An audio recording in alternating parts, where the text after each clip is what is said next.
Hello science fans, welcome one and all to another exciting exploration into the fascinating world of, well, everything. I'm thrilled to have you join me today as we unravel a particularly perplexing puzzle. Get ready to engage your minds and challenge your assumptions. Bill Nye here. And today we're not just talking science, we're diving headfirst into the deep end of logic, philosophy, and a little bit of fairy tale magic. So buckle up, buttercups, because this is going to be a wild ride. Today we're diving into a classic puzzle, a real head-scratcher that has baffled thinkers for generations. It's a puzzle that plays with the very fabric of truth and falsehood, a conundrum that exposes the limits of our logical systems. About a wooden puppet you know, Pinocchio. Yes, that very same Pinocchio, the lovable albeit slightly mischievous character from the classic tale. The puppet whose nose tells tales, literally, you remember? His nose grows every time he tells a lie. It's a pretty straightforward concept, right? A magical wooden consequence for not being entirely truthful. A cautionary tale for us all, perhaps? It's a built-in lie detector. No need for wires, electrodes, or complicated algorithms. Just a good old-fashioned, ever-expanding nose. A rather conspicuous indicator of deception, wouldn't you agree? If he fibs, his nose stretches out. The bigger the lie, the longer the nose. It's a visual representation of dishonesty, plain and simple. A rather effective deterrent, one might think. Tell the truth, and it stays the same. No growth spurts, no awkward elongations, just a perfectly normal puppet-sized nose. Honesty is the best policy, and in Pinocchio's case, it's also the best way to maintain a manageable facial feature.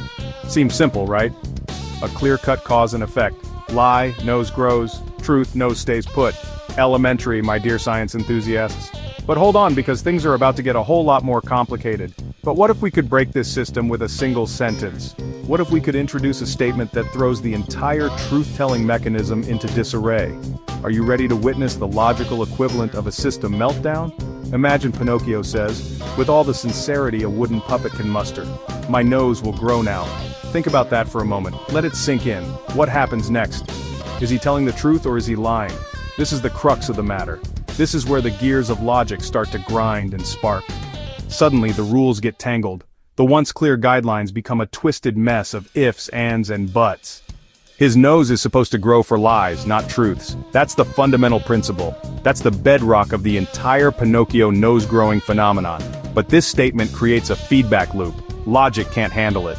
It's a self-referential statement that throws the system into a state of perpetual uncertainty. It's like dividing by zero. The system crashes. The gears lock up, the circuits overload, and the whole thing grinds to a halt. This is more than a riddle. It's a paradox. A true logical paradox that challenges our understanding of truth, falsehood, and the very nature of reality.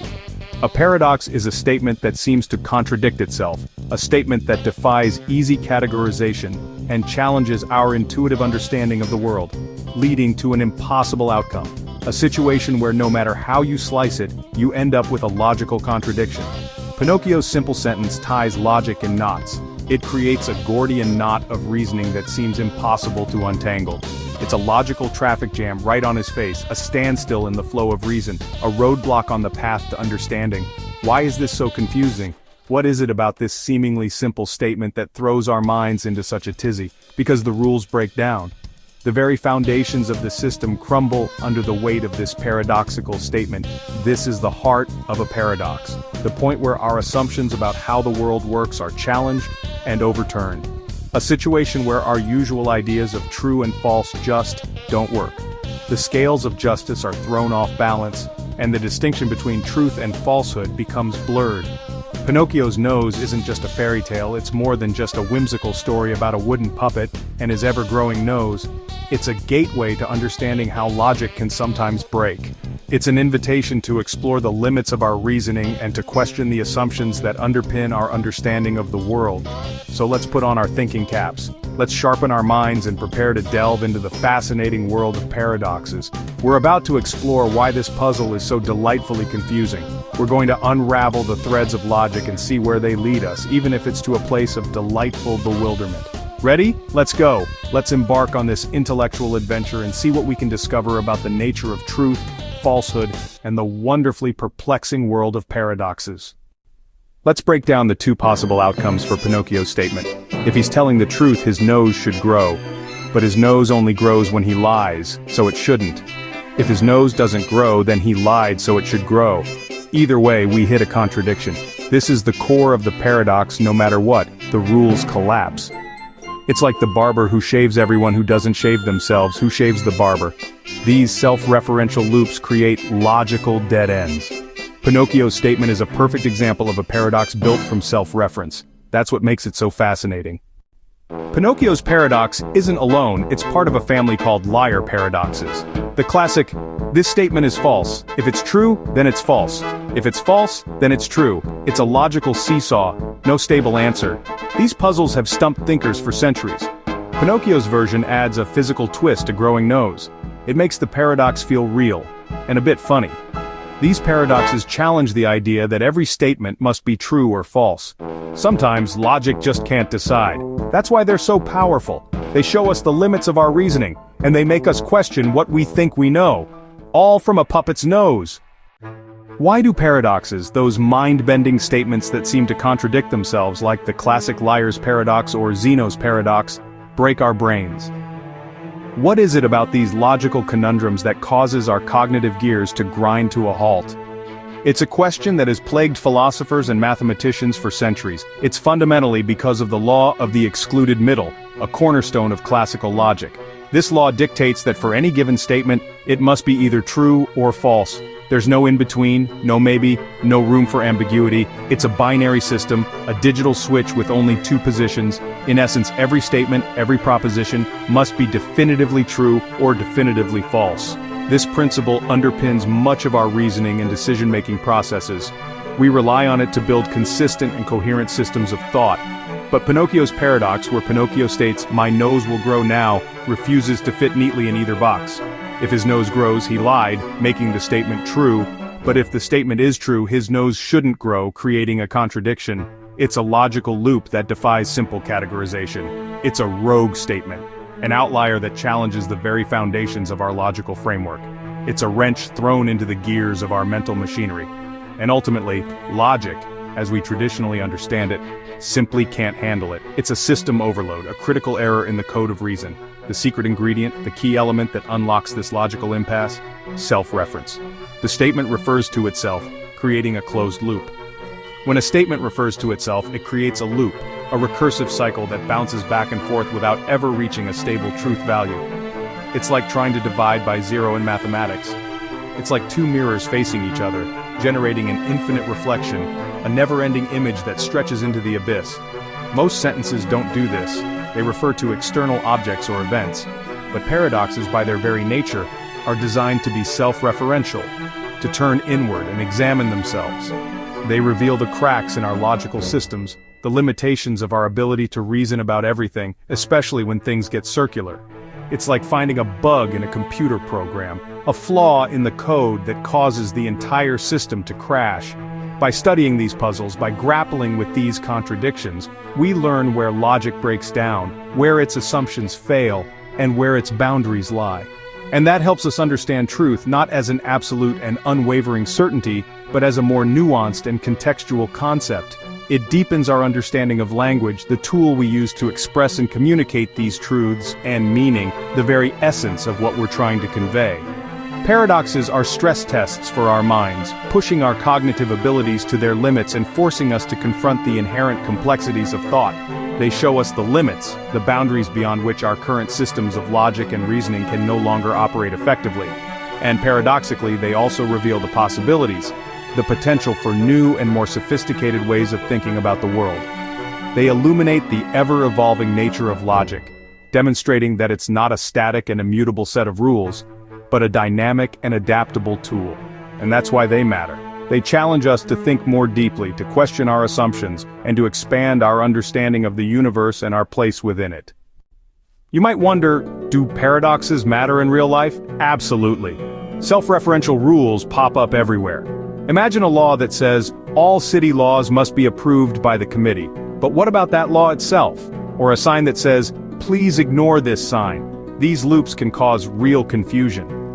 Even in math, Kurt Gödel used a version of the liar paradox to show that some truths can never be proven within a system. Paradoxes reveal the limits of rules, language, and even mathematics. They're not just puzzles, they shape how we think. What happens when we give a paradox to a computer? Computers run on logic ones and zeros, true and false. Imagine a program that returns true if it lies, false if it tells the truth. If it says, "This function will return true," it gets stuck just like Pinocchio. The computer can't decide and might loop forever. This is related to the halting problem. Can a program predict if another program will ever stop? Alan Turing proved it's impossible using logic similar to the liar paradox. There are limits to what computers can know. Paradoxes aren't just for philosophers, they're at the heart of computer science. They show us where even machines hit a wall. And that's mind-blowing. Pinocchio's paradox is just one, a curious conundrum where the simple act of lying creates an impossible situation. It's a head-scratcher that forces us to confront the very nature of truth and falsehood. Of many mind-bending puzzles that have captivated thinkers for centuries. These aren't your everyday riddles, they're intricate webs of logic that seem to defy resolution. Take the grandfather paradox, a classic thought experiment that delves into the perplexing possibilities of time travel. Imagine if you travel back in time armed with the power to alter the past. What would happen if you were to intervene and prevent your grandparents from ever meeting, effectively erasing your own lineage? If your grandparents never met, how were you born to go back in the first place? It's a causal loop that ties the mind in knots, challenging our understanding of cause and effect. Or consider Zeno's paradox, a series of ancient philosophical problems posed by Zeno of Elea. To cross a room, seemingly a simple task, becomes an impossibility under Zeno's scrutiny. Because to reach your destination you must always go halfway first, an infinite series of halving the distance. So how do you ever finish the journey? How can motion even be possible if it requires traversing an infinite number of points?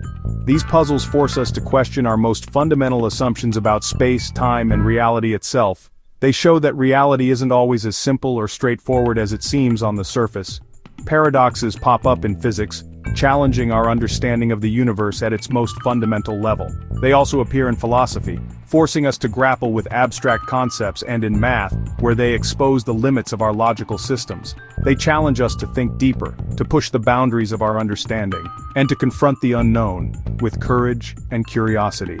The universe is full of strange, awe-inspiring, and often perplexing phenomena. It's a realm of wonderful mysteries waiting to be unraveled. Paradoxes are invitations, beckoning us to step through the looking glass and explore the uncharted territories of thought. They invite us to explore the very limits of knowledge, to question everything we think we know, and to embrace the uncertainty that lies at the heart of discovery. They're intellectual playgrounds, spaces where we can freely experiment with ideas, challenge assumptions, and let our imaginations run wild. They are designed for curious minds, for those who dare to ask, what if? And why not? And they remind us, sometimes the questions themselves are far more important and far more valuable than the elusive answers we seek. That's the magic of a paradox, its ability to spark wonder, ignite curiosity, and inspire us to think beyond the boundaries of the known. Why do we love paradoxes? Because they're beautiful puzzles that challenge how we think. They reveal the hidden assumptions in our logic. Paradoxes are stress tests for our minds. They help us build better ways of thinking. New kinds of logic, like paraconsistent logic, were invented to handle contradictions. Grappling with paradoxes sparks creativity and critical thinking. The goal isn't always to solve them, it's to enjoy the journey of questioning. Embrace the confusion and marvel at the complexity. That's the true beauty of a paradox. We started with Pinocchio and ended up questioning the nature of truth and logic. His paradox, "My nose will grow now," shows how rules can break down. These puzzles reveal the limits of our systems, from law to computers to science. They teach us to think critically and creatively. Sometimes there's no answer, and that's okay. The real value is in the thinking these puzzles inspire. So what happens to Pinocchio's nose? We don't know. And that's the point. The paradox isn't meant to be solved, it's meant to make you think.